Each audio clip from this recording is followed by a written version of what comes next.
Hey, Tolerators, it is Natalie with your pre-show announcements. This is your reminder that I have extreme FOMO. And because I have extreme FOMO, I don't want you to be missing out. I even have fear about what you could be missing out on, which is why I wanted to remind you that our Patreon is still running a 7-day free trial on all tiers. Within those tiers, you will get things like ad-free episodes, early access to those episodes, bonus check-ins with myself and some of our favorite guests, and most importantly, our new comedy series, The Misogyny Meltdown, where I do the unthinkable and combine feminine rage, yelling about everyday misogyny, and late night comedy type sketches and monologues. So, in the show notes, you will find all of the information on how to get to Patreon and claim that 7-day trial. I look forward to seeing you there.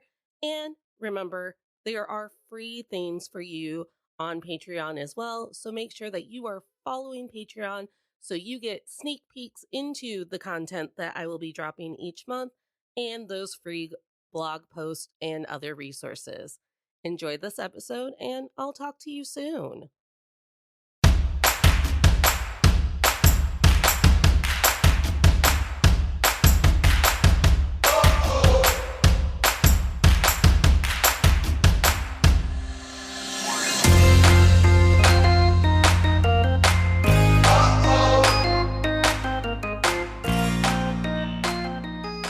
Hey, Tolerators. This is To All the Men I've Tolerated Before with Natalie Katona, your weekly look at everyday misogyny. Today, we have new friends on the podcast, and this is me trying to make up a jingle on the spot. We have Kaycee and Ashley from the To All the YA I've Loved Before podcast.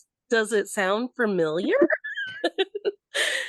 Their specialty is revisiting teenage literature from the 1990s to present day to dive deep on what exactly we were taking in when, our brains were forming and everyone thought Twilight should be the thing we read. That's So the blueprint. Yeah, the blueprint, Twilight. We're haters, sorry. Yeah. Oh, we have a whole episode hating on Twilight. We have a whole episode just on Twilight hate and being like, Jacob tried to date a baby. Oh, don't even get me Yeah. started. Oh, welcome to the show. Hi, thanks Thank for having you. us. So, why young adult lit? Why YA? Yep. Well, Kaycee, hello, am obsessed with YA and have been obviously since I was way too young to read it, actually, probably. And I also have been writing my entire life, and YA has just always been the genre that I have stuck to, that I've always come back to.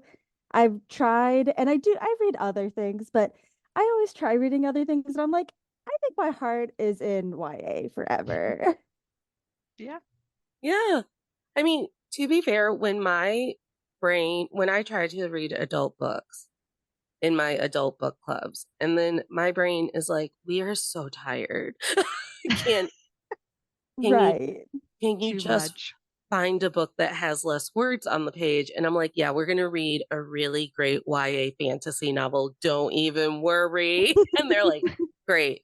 Fairies making out with other fairies. We love it. Mm-hmm. And in usual, this has been happening throughout our friendship. This is why me and Ashley are friends. I drag Ashley to everything that I do. So I'm like, so Yep. we're gonna do this together, right? I'm not a writer. I have nothing to do with the literary world, but I enjoy reading and I enjoyed hanging out with Kaycee. So I'm Aw. along for the ride. That's adorable. That's how this podcast started. It was me and a friend just trading dating stories back and forth. And then I very much still lived in COVID quarantined unemployment life, and she didn't. And so she had to step down. And thus, an idea to talk about everyday misogyny was born, which I'm sure makes me really great at parties to be like, did you know that we have been indoctrined to trust men no matter what babies they want to date. Always. I would Always. love to talk about that at parties. I feel like definitely a lot of the things that we talk about on the podcast have taken over my life as well. For a good month and a half, all I talked about was how much I hated Beatrice Sparks, who quote unquote edited Go Ask Alice, and I was the least fun person at parties. The worst. Not you, Beatrice Sparks. What lit your hatred on her? What did she do? Oh, it's so long. We do have an entire episode about it if your listeners want to listen. But she found this diary by this teenage girl who dabbled in drugs and got up to all sorts of mischief, including at one point calling herself the Satanic Priestess. Oh, actually. And then went on to also release like 10 more quote unquote found diaries, and very much helped promote the idea of the Satanic Panic. And it's just a whole mess. Yes, I love, look at me just be like, I love the Satanic Panic. What I need to do is I need to do like a bonus episode or something about how Satanic Panic also somehow leads us to extreme Handmaid's Tale misogyny. Like they are one and the same. Absolutely. And it's just the fear mongering. And the last time I was talking about YA Lit, it was because we were talking about Love is Blind. And for whatever reason, it was because this season on Love is Blind, a man didn't understand how birth control or condoms worked. And I was like, you're a grown up. Yeah. On a TV show. And so we were talking about our own sex talks. And I was like, my mom gave me the sex talk via romance novels. Like one day she was like, you are a woman now. And here is Laverne. Let me introduce you to Laverne Spencer. She wrote all of your grandma and I's favorite romance novels. Like it was an inheritance. Oh my God.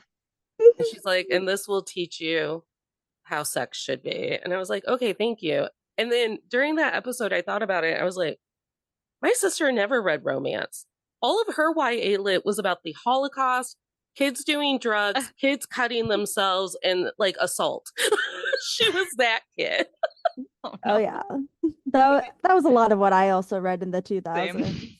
Right. If it was a Crank, Shook, like just those really dark covers with one word on them. Yeah, anything that would like shock my mother, I wanted to read. Definitely. Yeah. So my mother never texted me back, which is rude because she knows I love to read her text messages live on a mic.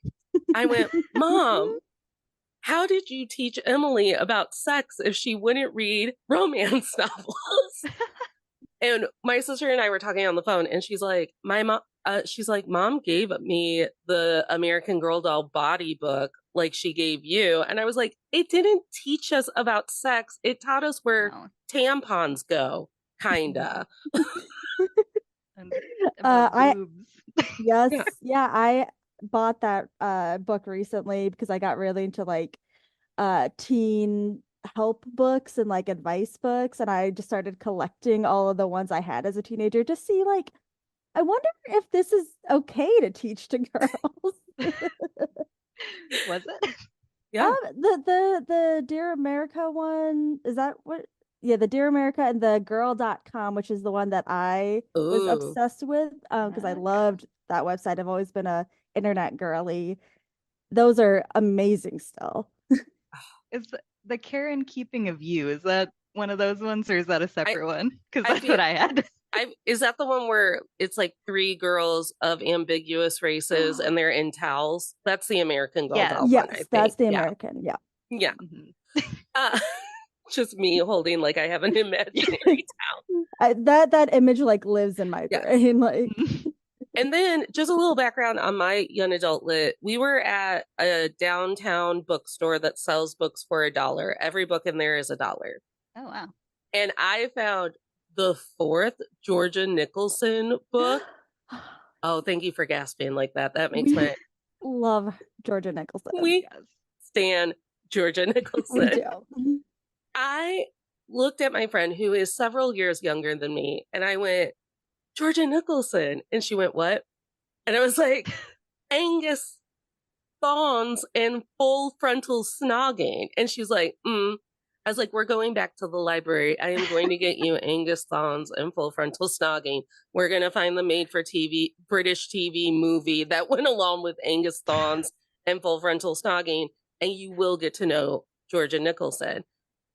Those books I read in intermediate, maybe middle school, and they were what I was like, this is what high school will be like, even in America.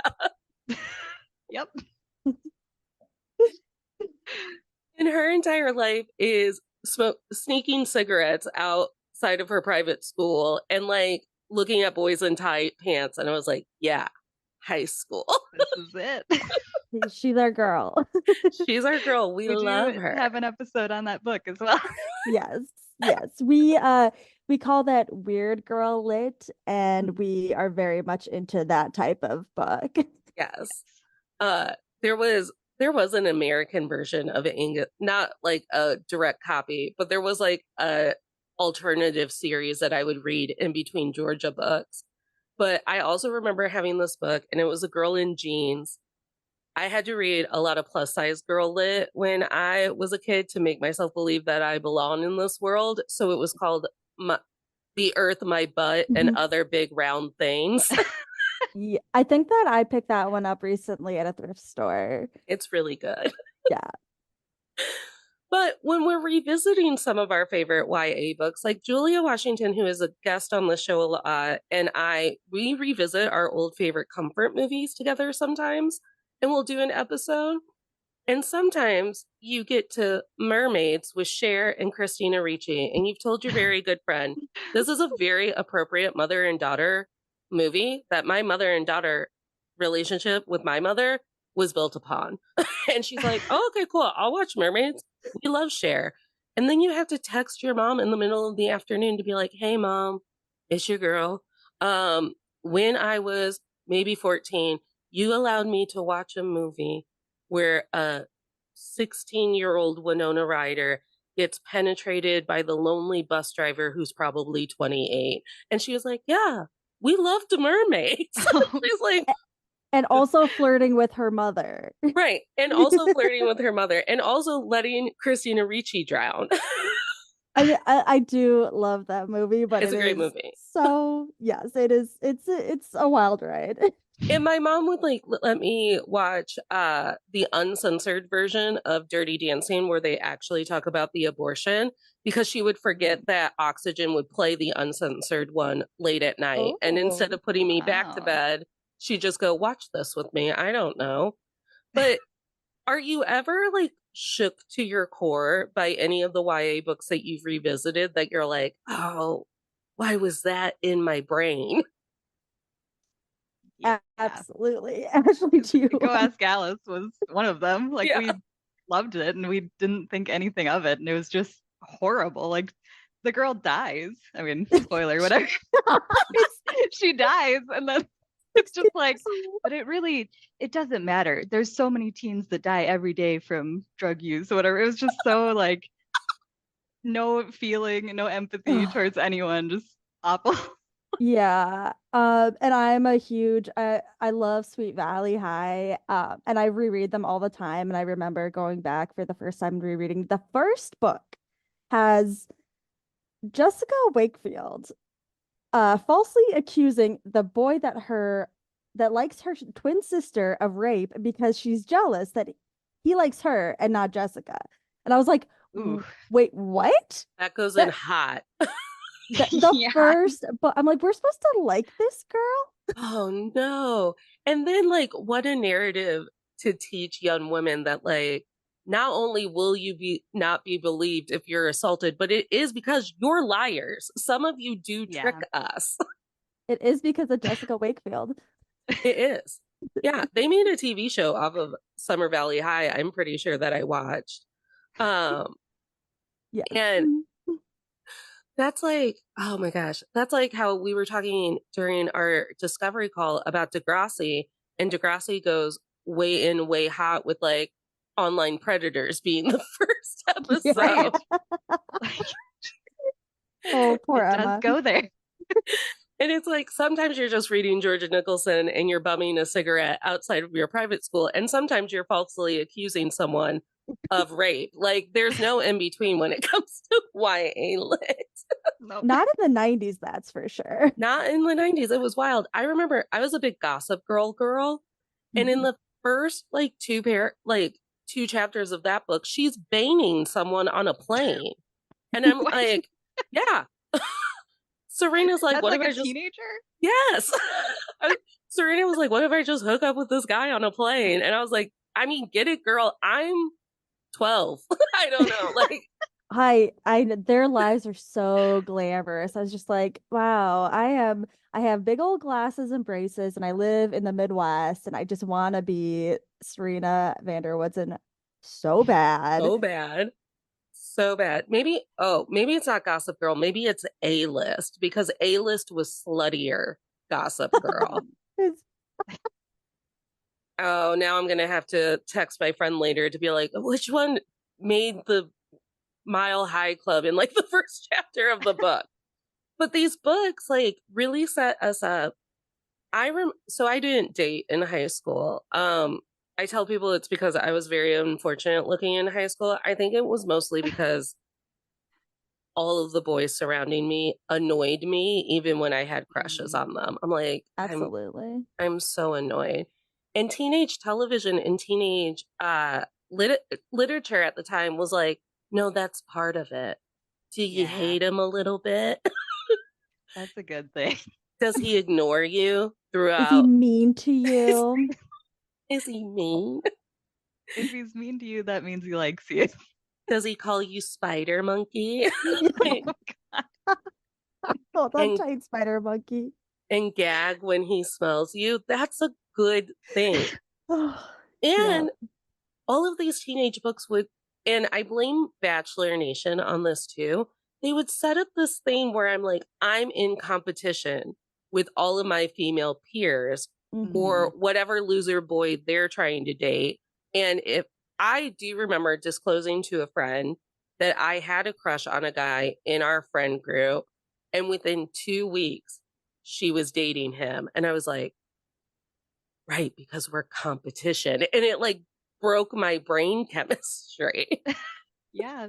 Yeah, there's so much YA lit and like just teen media in general. Like, I mean, we grew up at the height of like Mean Girls, and it was just like you should not trust your friends. You are gonna constantly be competing over boys, and you should pretend to be stupid. Yeah, always.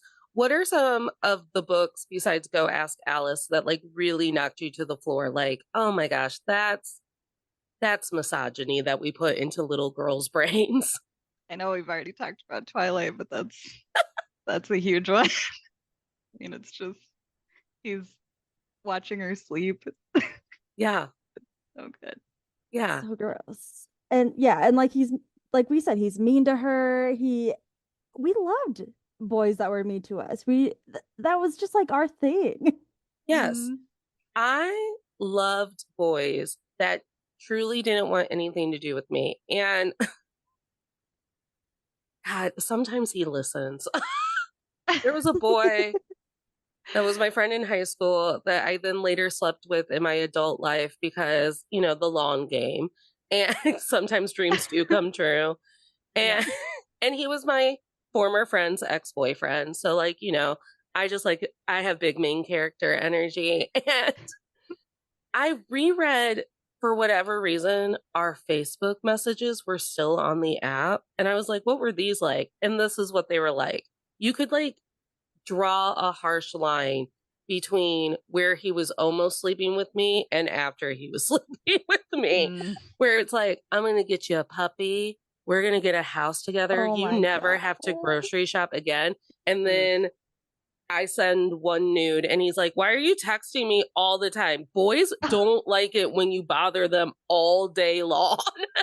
Oh my God. Yeah. With a nude? How dare you? Oh my God. I feel like that was such a thing that like boys and men would straight up tell me like, you need to play harder to get. And I was like, what? But you, Yeah. what? This is stupid.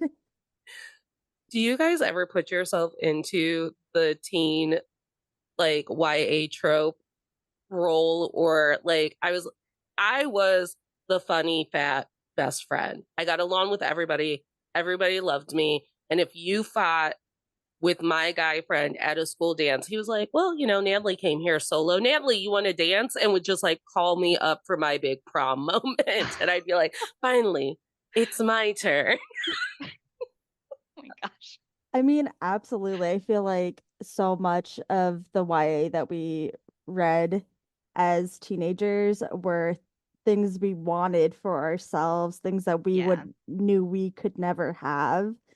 Mhm. And I feel like that even leads you into like such bad situations because you put up with so much bullshit from boys because you want that first kiss, you want that, you want to go to prom and all of this stuff that they tell you is the pinnacle of being a high schooler.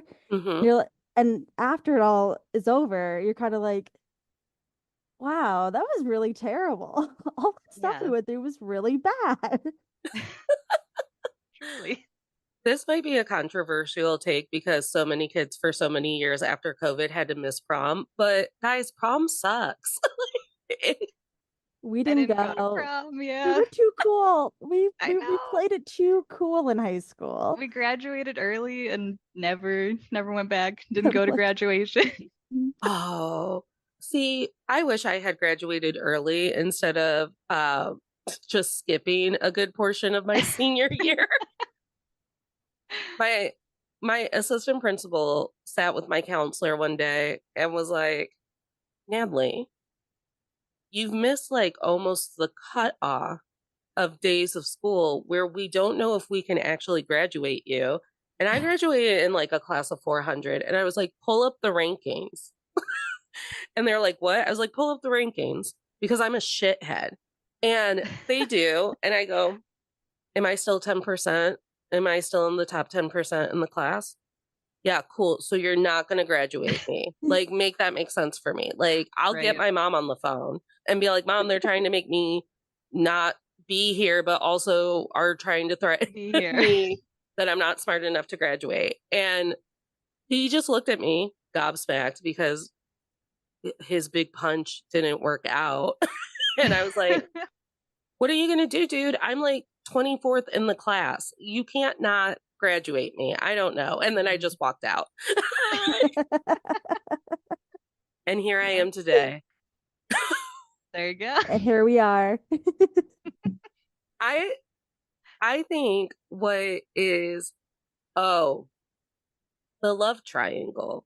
I Ugh. found myself in so many fucking love triangles, even when I Mhm. didn't perpetuate the love triangle, even when I was a grown up and thought that I was out of the love triangle. I would wake up and I'd be like, am I in a fucking love triangle?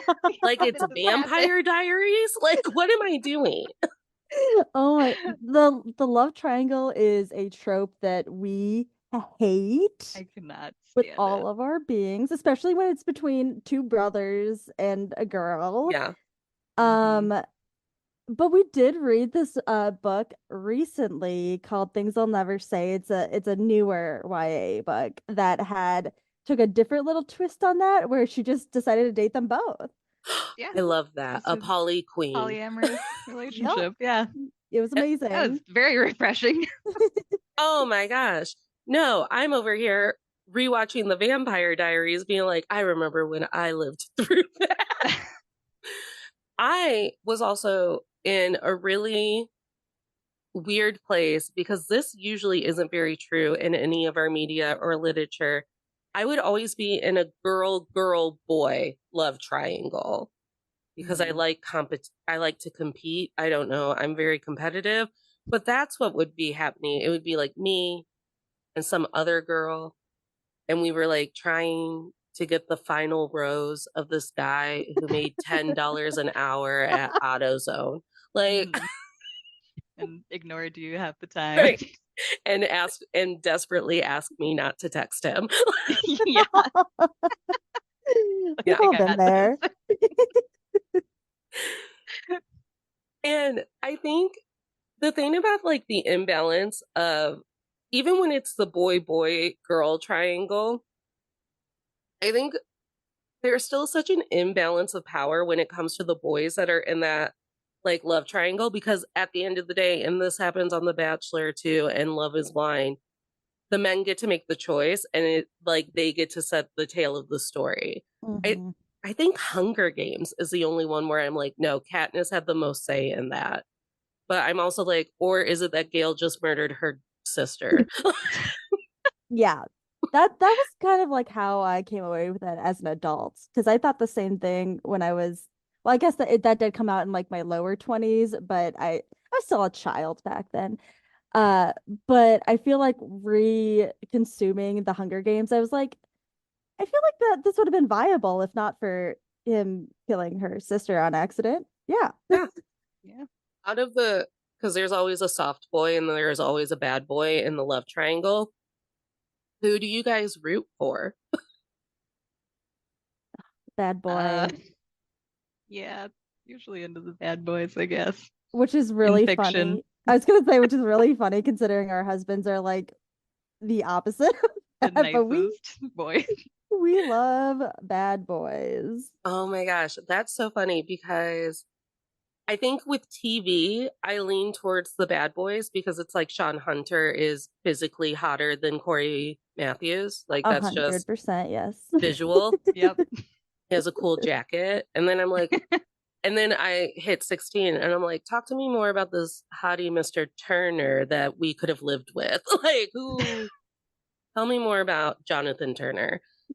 But when it comes to books, like I was ride or die soft boy PETA. I was like, he painted a landscape out of frosting.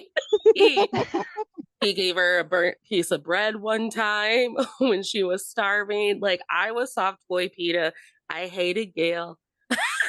I was like, Gail has a bad attitude. And then I transposed that hatred onto Liam Hemsworth, which worked out for me because he fucking treated Miley Cyrus like trash. Yep. You knew. I know. You could sense it.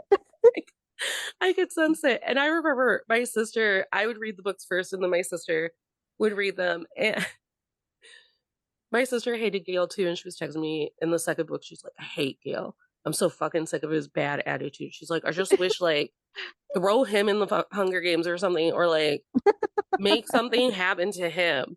And then like he gets martial punished in the middle of the town square, like, and gets a public beating. And my sister texted, did I manifest that? And I told her that didn't happen in my book. Like, I don't know. I didn't read that part. I didn't read that part. But I am so on board still with just like a little bit of a toxic love triangle to keep things spicy, that I'm like, rewrite that code in your head. Yeah. Mhm. Yeah. Can't translate to real life. There are so many different like love interests that we look back on in these books and where they're like, yeah, I would have absolutely fallen for that as like teenage me. It would have been all about that. And now we're like, oh God. Ugh. That's disgusting. Well, the reason why we have an entire episode on Twilight is because Twilight was ruined for me the first time that I had to see it acted out on film. Because then you have to bear witness to all of the things that you found really romantic. And I was a sophomore in college, and I'm like, let's go opening night. And we like drove 35 minutes to the nice movie theater so we could also have dinner at Don Pablo's. So I could try to get the waiter at Don Pablo's that I had a crush on to notice me some more. And they have the best tortillas. But we're at Twilight and we get to that point where like Bella hits the fan and he gags. And I'm like, and I am the only person in a crowded movie theater laughing my ass off. I'm like, is no one else laughing? He's puking. Yeah. It was just so ridiculous.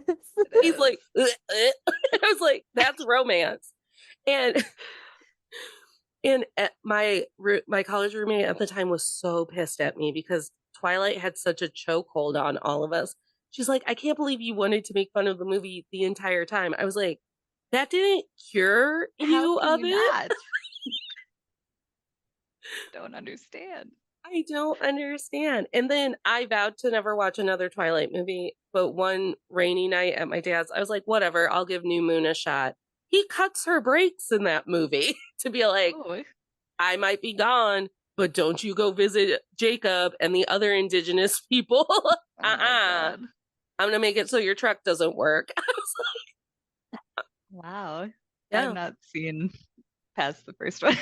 Yeah, it's rough. And we read this vampire novel that was written in like 94, 95, called Look for Me by Moonlight. thank you. Mary Downing Hahn. You knew Amazing. you Read knew it. I didn't know the title. But it has this like older guy who is like grooming this teenage girl, and it Oh, makes so obvious that this is what is happening and not like Mhm. this is something you should strive for romantically. Yes. And It's I was just very like, clear that it's wrong. why wasn't this the novel? oh Hmm. my gosh. That's amazing. Because Yeah. I mean, don't get me wrong, like hot and bothered for vampires all the time because Yeah. of all of the YA adult that was like vampires hot, and I'm like, yeah. And then my mom was like, hey, now that you've learned all about sex from Laverne Spencer, why don't you learn all about kink from Vampire uh Last Interview with the Vampire? Oh, Interview with the Vampire. Yeah. Interview with the Vampire. It's because I'm a Mayfair witch person. And then people told me to stop telling boys that that was my favorite book. They were like, don't, what? No. And it was like, why? They're like, they're going to do weird things to you in your bedroom. Stop telling people that Mayfair witches And are you're your like, favorite. that's the point. I want that. Right. I was like, maybe I like it. I don't know. I don't know. And now I have to live in the era of Anne Rice being dead and people being like, Anne Rice was problematic and we need to talk about it. And I'm like, yeah, okay, Fine. fine. I know. Yeah. Oh yeah. Yeah, that's the thing. It's like so much of the stuff that we consumed as kids, I mean, and still, but as kids especially, was just so problematic. But there are like spaces to look at that back as like a, or still enjoy those things. Mhm. Yeah. Because as much as we hate on things like Twilight, I'm still like, yeah, but leave the girls alone. Right. Like like you boys aren't allowed to make fun of the girls. We're allowed to make fun of the We're girls who allowed. like Twilight. Right. Because Exactly. we lived it. Yeah. We're making fun of ourselves. Yes. I well, and there is like I read this book as an adult while I was teaching, and I like told all of my middle school drama club girls after I read it, I was like, you all need to you all have to read Eleanor and Park, and they were like, why? And I was like, because it's the only way I think that you'll have healthy relationships, and Oh my I need gosh. you to read it. And it was this very beautiful book about a teenage couple and she was going through some sort of home crisis. And I don't remember what the home crisis was, but it was like a Degrassi crisis. It was like an abuse, a poverty, Mhm. something was going on. And the way that they walked through that couple having those conversations without the boy having to feel like he was a hero that needed to Mhm. vanquish this situation for her, but also in a way that still made her feel safe and vulnerable to ask him for support in the ways that he wanted support. I was like, yeah. I was like, all of the young adult lit tells teenagers, like, hey, is your best friend in a tricky home situation? Fight their dad. I'm like, no, Don't do that. don't do Not the that. solution. Emancipate yourself from your parents. That was the Degrassi way to go about things. And it's Oh like yeah. that's really hard. Yeah. Right. Canada, call in. What are your emancipation laws? Because they seem real loose. They do. But it was just a really, and it's by Rainbow Rowell. And I Mhm. eventually read all of her work. And now she does graphic novels that I haven't read, but I should. It was just this beautiful, soft story about kids that were living normal life and making it work, even when stuff was hard. And I'm the loser on Love is Blind who's like, I would just like them to, I don't know, go to the grocery store and argue about what brand of butter they like. And people are like, that's not what makes reality TV. And I'm like, okay, but that's what I want to watch. I don't want to watch them in the Dominican Republic, like talking about each other's asses. I don't want that. I want them to fight over whether the dog gets to sleep in the bed or not. That's entertainment for me. Yeah, it's real life. Yeah. Actual reality. Actual reality. Those normal relationships are things that you like did not see in those paperback 90s books, the Sweet Valley High, where they're like, I love you so much. And that was like the relationship. You never saw like what actually made a good relationship. Right. No. You had to date your teacher to have a good relationship, a la Pretty Little Liars. It is the worst trope ever. I hate that so much. Let's put a kibosh on that for now in teen TV and movies. Please and thank you. Because there's also such a divide on how it's handled. Like Arya and what's his face on Pretty Little Liars, hot and sweet and something that she needed her entire life. And like, oh sure, she was a little like, you know, impressionable or whatever, but it made their love true. And then there's the way that Lifetime used to portray it, where it was like sultry, horny teacher seduces male student because her husband hates her. And I'm like, why? No. Somehow in both instances, the woman was made the fool out of this. Yeah. Yeah, that's a really good point. Like, yeah. Either way. I have a very specific Lifetime movie in my head, and bonus points if you find it on Peacock or wherever Lifetime lives. It's Jessie Sprano from Saved by the Bell, and she's the teacher, and she's not having sex with her student, but he has convinced the entire school and his family and maybe the town that they are in fact having sex, even though she's in a very happy, sexy marriage.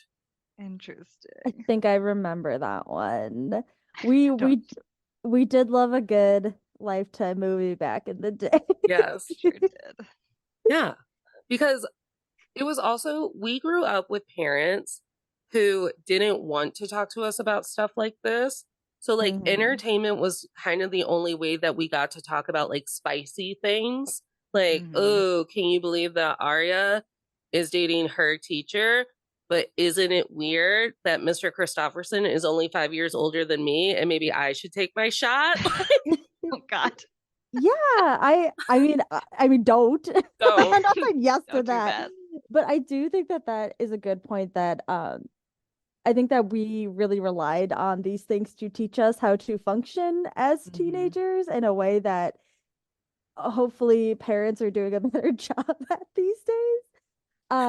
But I did get a lot of my relationship cues and like what I should be, the person I should be wanting to be from YA, which is why it's so bad when you get all these relationships that are presented as good and are actually really terrible and kind of abusive in books. Yeah. Yeah. I'm trying to think of specific other ones. I feel like I keep diving into TV because my brain is rot now. And I'm like, Sean Arthur. And then it's like, he didn't write a book. That's not what he did. But yeah, it's one of those things where like, I'm not saying that like our parents passed the buck and was like, I don't know, learn how to interact with one another from Saved by the Bell. Like, but it very much feels like, especially if you were like an introverted and not very confident kid. I wasn't a very confident kid. I was a very quiet observer kid until I kind of hit that comedy stride and I realized like shocking people for laughs was a great way to get attention. And then I was hooked. Like you didn't want to go up to your mom and go, hello, mother. I have come to the conclusion that the perm that you had my aunt put in my hair in grandma's kitchen has made me undesirable. And I don't believe that anyone is coming to tell me that I'm a princess of a very small European nation. So you really have to like handhold me through how does one get dates in high school because you've permed my hair and you've ruined it for all of us. And they're also like we had the internet, but it wasn't the same internet that there is now. Right. There wasn't, you couldn't just Google anything that you wanted at that time. Like, No, you had to follow someone's blog. You yeah, had to be like a subscriber to their blog, and they didn't email you when you updated the blog. You had to go and check everyone's blog every day. yes. And magazines. I feel like we learned Oh, so so much much from of magazines, how to put from on makeup. Like, and Yeah. they Cosmo. never told you good advice for how to do that. No. Right. Or you had the one like neighborhood girl who's like, I can do makeup. My mom lets me. And then like her brand of makeup was like really heavy, dark eyeliner with like a white crease on your lid. And you're like, that looks beautiful. And that's what you wore for Thank you all so of high much. school. Everything's so frosty. Yes. Everything's so frosty. Yeah. No, we had barely internet. And before our parents knew about the internet, they were constantly telling us, and Degrassi was constantly telling us, anyone you talk to on the internet is going to try to steal you. Mhm. But then on the other hand, we were like on AOL chat rooms Yeah. being Oh my like, God. I'm 22 ASL. from California and I have such big boobs.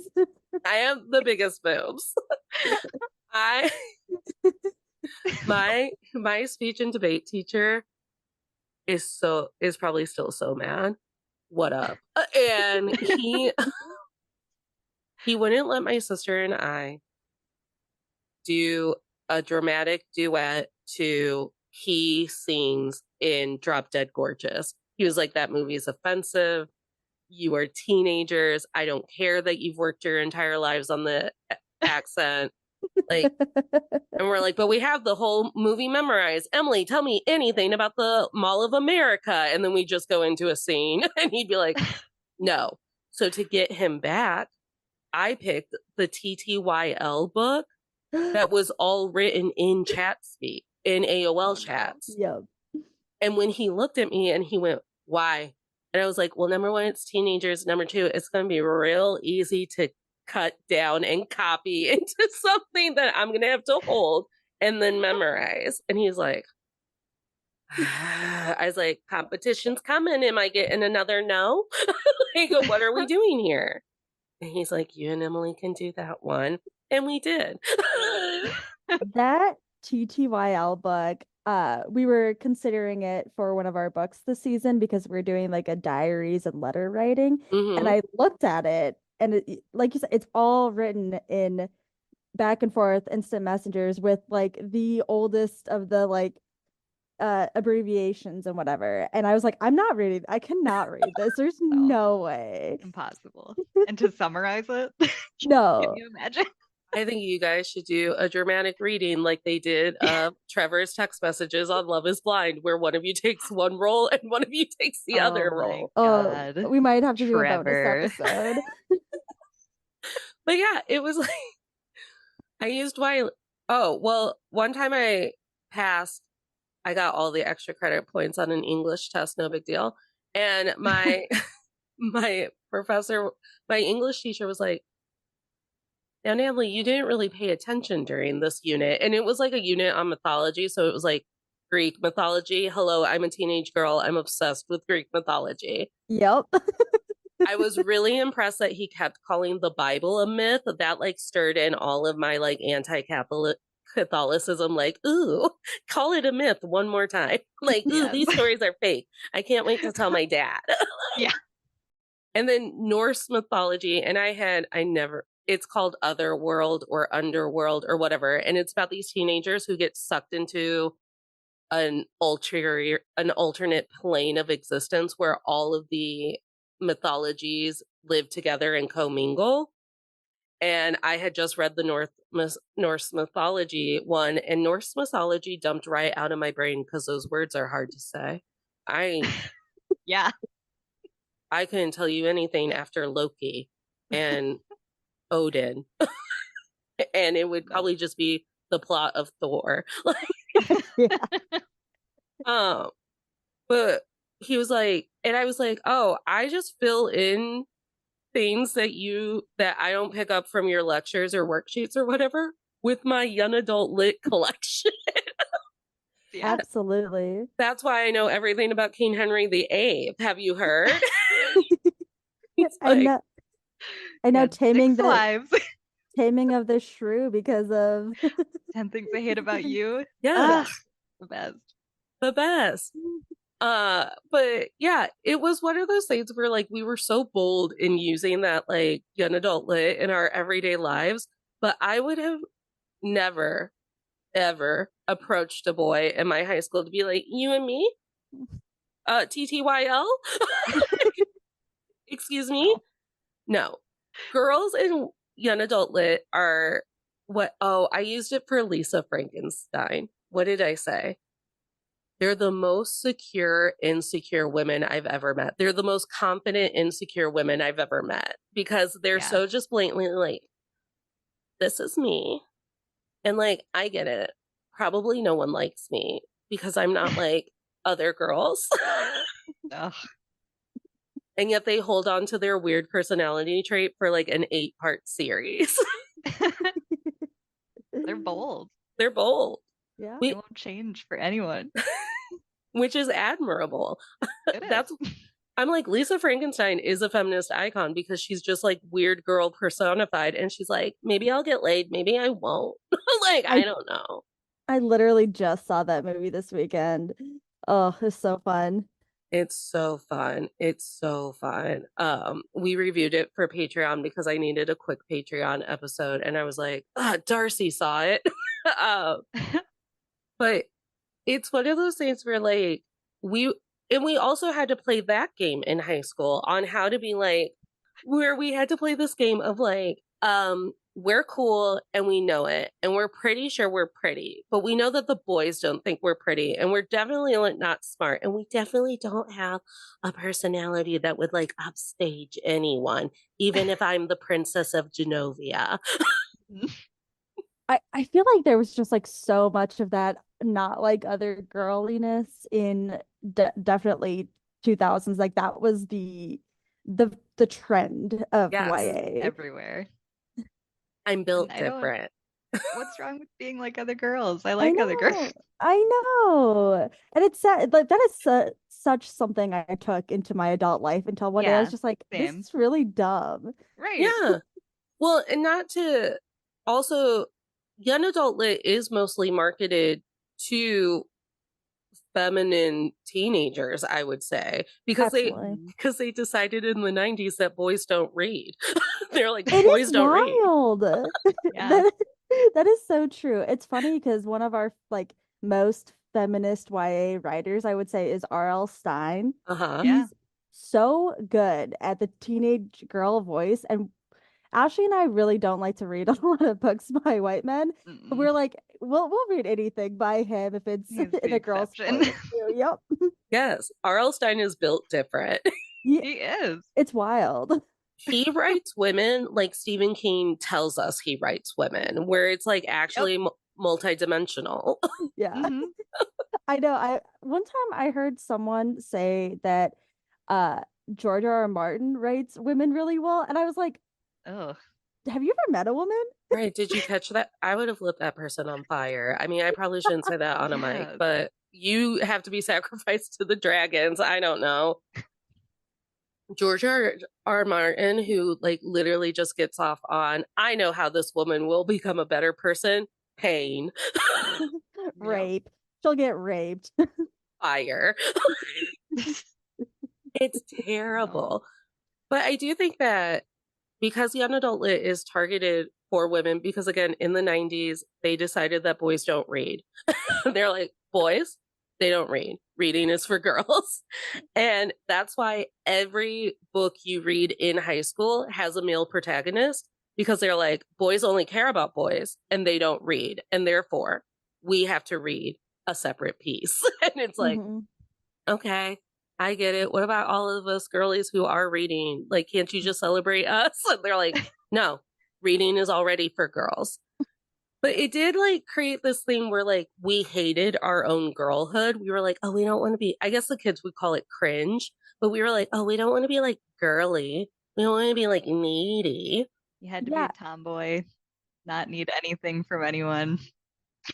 And I think it was like, if you are like strong and independent, that makes you like a feminist.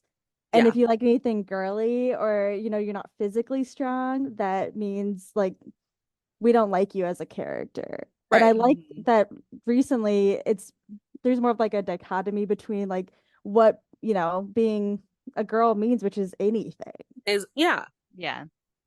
anything. If you are a woman and you're living and breathing, you're living womanhood, no matter what that Mhm. looks like. Yep.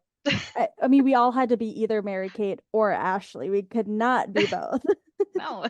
Right. And I could definitely tell them apart when I was a kid. I'm like, I'm that one.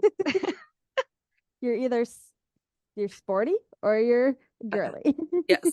And my childhood's translation to that was you couldn't all be Ginger Spice. And so the Mhm. loudest one got to be Ginger Spice and I got to be Posh Spice. I was always Posh Spice too. I was baby. Well, my sister was the youngest, so she got to be baby.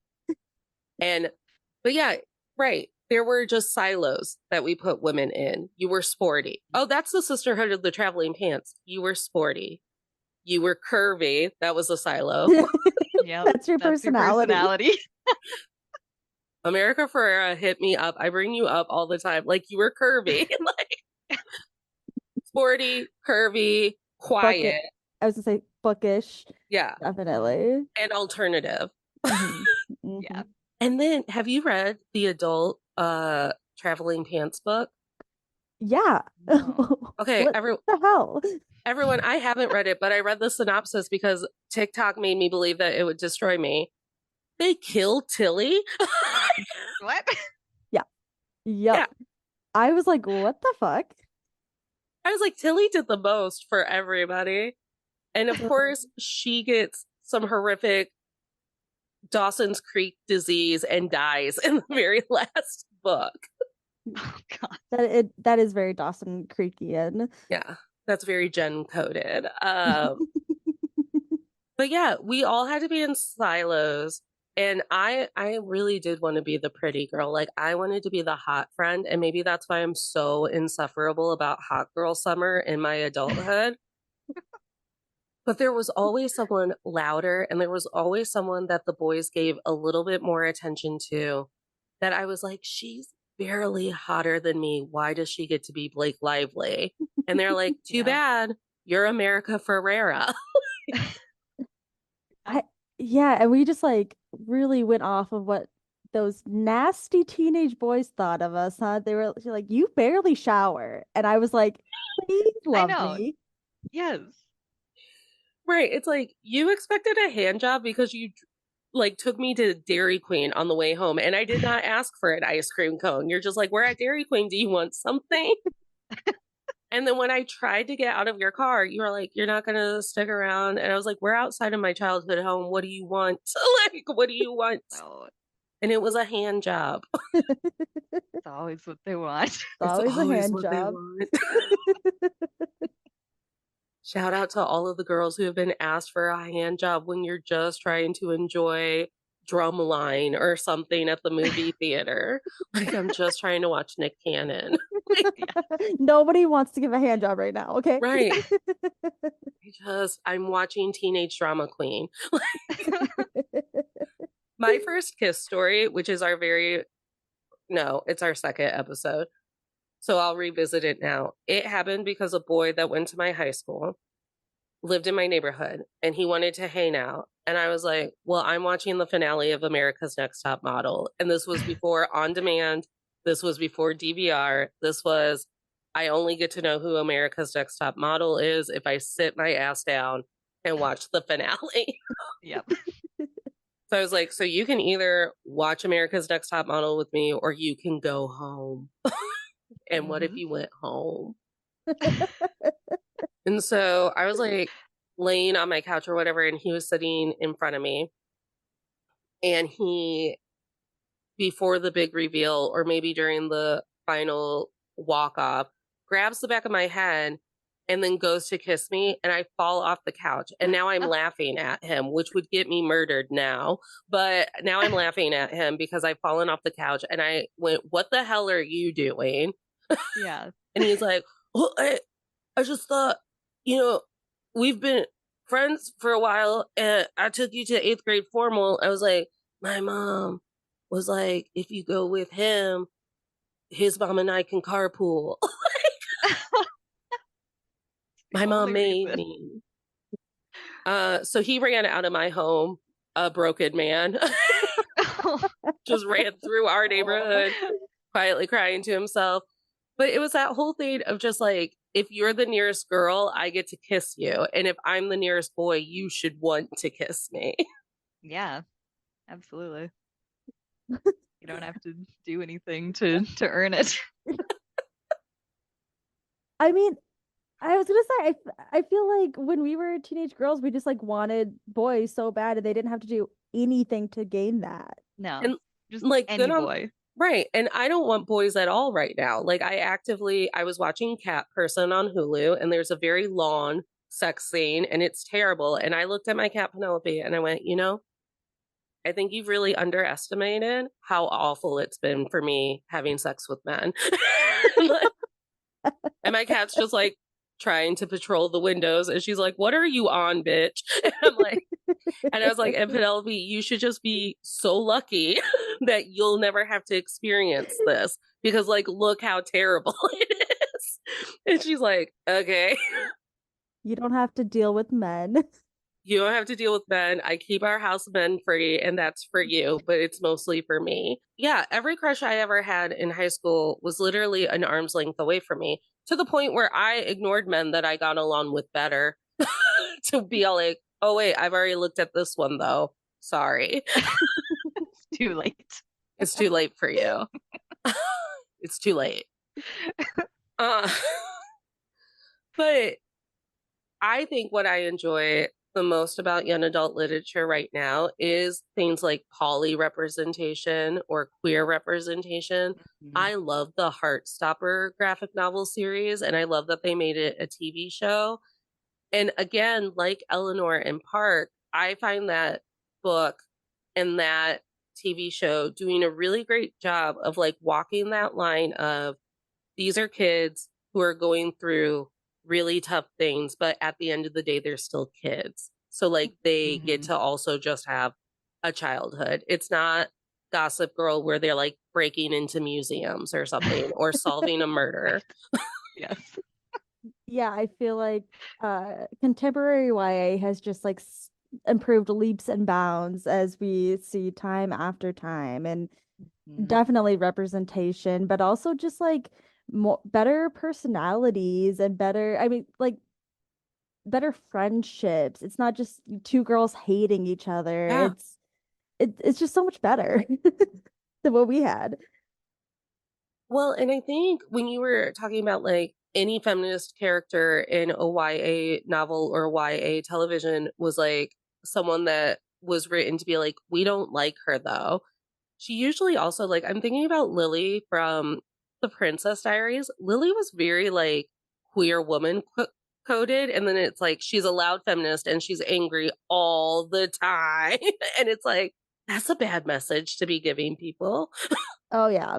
So I think as we talk about how like YA is doing a nicer job with like representation and personalities, and we're no longer making these like brash, strong feminist women be the joke of the book, or the like lonely best friend, or the best friend who's Mhm. screaming about your boyfriend. I think we justice for Lily in Princess Diaries though. Oh, yeah. Absolutely. And I'm trying to think of any other character where I was like, that character was written so I would hate feminism and I would hate speaking up for myself and other women. And so I would know that loving boys is correct. And it's a very like heteronormative thing in your brain to just be told like, well, she's screaming about your boyfriend, but we don't like her anyways, loving boys is correct. Like, it's always the Mhm. correct move. Yeah. But not I mean, too much. she is the Right. main character, but Kat in 10 Things I Hate About You, like Yeah. she was the good feminist. She was trying to fight and then, Yeah. she just it was just okay that she fell for this guy that was tricking her and only dating her because he was being paid. That was the good result of the movie. Man, did I want to be the person someone makes a bet about? Yeah. Man, if only I had gotten context sooner and had learned how to style my hair. And then maybe Freddie Prinze Jr. would have loved me too. Yeah, you had Yep. paint on your overalls. You couldn't be the love interest. I was wearing, I don't know why, and it might have been because she was sick when I was in high school. But like my greatest fashion icon in high school was my grandma Peg. So I was like, what does Grandma Peg find comfy? Fuller tracksuits? Yes. And my mom's like, stop going to JCPenney's with your grandma. Just Oh my stop. gosh. It's so cute. Yeah. So I was a real hot number in high school. We were very emo in high school, so Yes. if you just We wanna were so was cool. not great. And, but yeah, they wrote these codes in our head where it was like, if you're the main character, you love boy that's arm's length away from you. He does not notice you. He's in fact never spoken to you. Yep. Couldn't pick you out in the yearbook. And anyone who is like a parent or a friend or anyone who is trying to be an obstacle to that relationship, they don't understand how pure this love is. Mm-hmm. You're in love. Nobody's ever been in love before. Are there any lasting points that we would like to make about YA Lit before I move us to our closing ceremony? I just think that it's great how far it's come. It still has a long way to go, but it's getting there. There's many improvements in representation and good to see. Yeah. Ashley takes over she's our contemporary correspondent Oh, that's because I awesome. know more about like the old books, and so Mhm. she picks out some really good ones. That's awesome. I love I'm gonna do this and you have to do that. I wash and dry for this Yeah. podcast. Yes. Yep. I'll just stare into the void for a moment. I wash and dry. Uh, but I'm trying to think if there's anything else that has just really irritated me. I'm glad that we brought up that in the 90s it became law that boys don't read, and it became like an epidemic that we really had to be concerned about. Yep. They could read Goosebumps and Star Wars novelizations, I think. That's That's it. it. Yeah, That's the law. the amount of pandering that goes towards boys to try and get them to read, where it's just like, here, have this to us, and it's like, it's pink and you'll like it, or Yeah. it has Crank on the cover of it. This one's about drugs. You should read this. I feel like it would be very irresponsible for me to not bring up that I did not read 13 Reasons Why, but I did watch the I didn't series. either. I did both, and though they did not come out very long ago, but they sure do not age well. No. Also, they're just it's another one of those things where like instead of treating kids like they're kids, you're treating them like they're like adults that should be like solving crimes around their town. Mhm. So like instead of like adults handling what's ever going on with this girl and her mental health, or someone just like being like, I'm going to tell my mom to call your mom and then Yeah. you'll get therapy. We're children. We're children. Right. We shouldn't have all of this responsibility. It was just like we were over sexualized as teenagers in our TV shows, and then we were just given responsibilities. I had no business trying to solve Allison Durante's murder. Why? That girl was everywhere that night. It was impossible to It was solve that. We impossible. saw every single person in that damn town. The last season of Pretty Little Liars is wild because they bring back some guy that worked at the ice cream shop and they're like, remember Bill? And I'm like, I truly don't. What? There's so What's many this? there's so many characters. Someone did ask me, like, should I watch that show? And I was like, no, don't. Please don't. You don't get sucked in. It's impossible. It's impossible.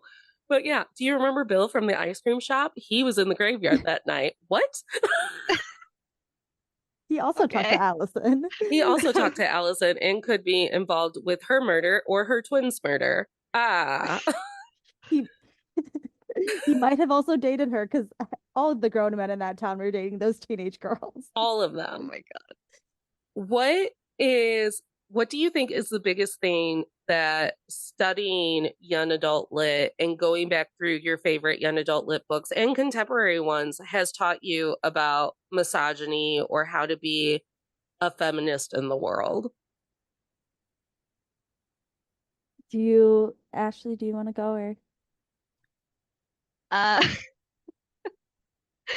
I think that it can show you what you should watch out for. Mm-hmm. Um, see how far things have come.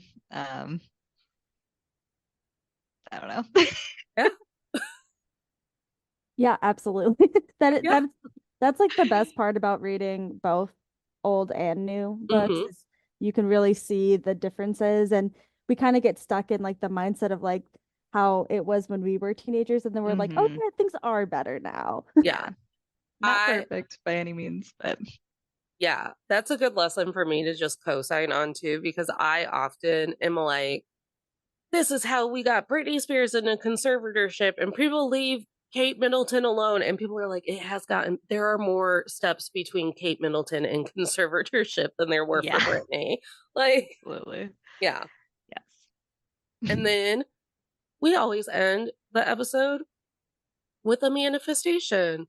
So, what is something that you would hope for the collective energy? And it can relate to YA lit, or it could just be something that you want to see more when it comes to misogyny and feminism and all of it. Well, I think that more adults should read YA because I think it has really good lessons and it's just fun to like remember how you were when you were a teenager. I want to Hmm. Yeah. manifest that and stop hating on teenage girls for liking things. Yeah, Yes.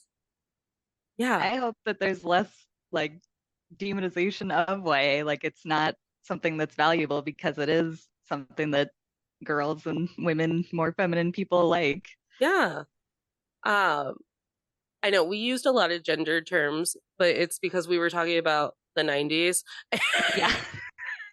So please know that I truly believe that gender is a construct and does not matter. Oh yeah. Oh But Yeah. the yeah. book marketers believe it matters. Girl, And Right. there's girls and boys, pink and blue. pink and blue. Yeah. Captain Underpants, TTYL. That's how Yes. you know what aisle of Target you're going to buy your book. Oh my God, I forgot about Catching Underpants. So gross. God. They're like, girls get these books and you get to talk about toilets. Yeah. Hmm. You Yeah. get to read That's about it. toilets. Oh yeah, every Sarah Dessen book is like a girl who's falling in love with a teenage father and like navigating maybe being a teenage stepmother. And Hmm. boys are over here being like, "Did you get the last nerdy kid book?" And it's like, "You're 18. Are you still Right. What are you doing? okay?" And they're like, it's illegal for me to read. Have you heard of the 90s?" And I'm like, "Okay." But I hope that there's justice out there for the fangirls because as problematic as Twilight is, I love talking about why it's problematic. There's so much Mhm. adrenaline that goes through me whenever I can bring up that Jake fell in love with a baby Oh God. and that Edward cut her brakes. And we were told that that was fine and, in fact, romantic. Hmm. And I don't talk about Harry Potter that often because that was my sister's bag. When she was taking a break from reading about the Holocaust, she read about wizard school. But As you do. As you do. Like, justice for all of the people who still really want to love Harry Potter, and some twat who is a transphobe is making it hard to do that. Yeah. Unfortunate. Yeah, we've just that's like the one author we will never No, because you can't. never. Yeah. Because yeah, I loved Harry Potter as a kid, but I can't justify it. I'm just like, No. she's such a hateful bitch. Yeah. Yeah.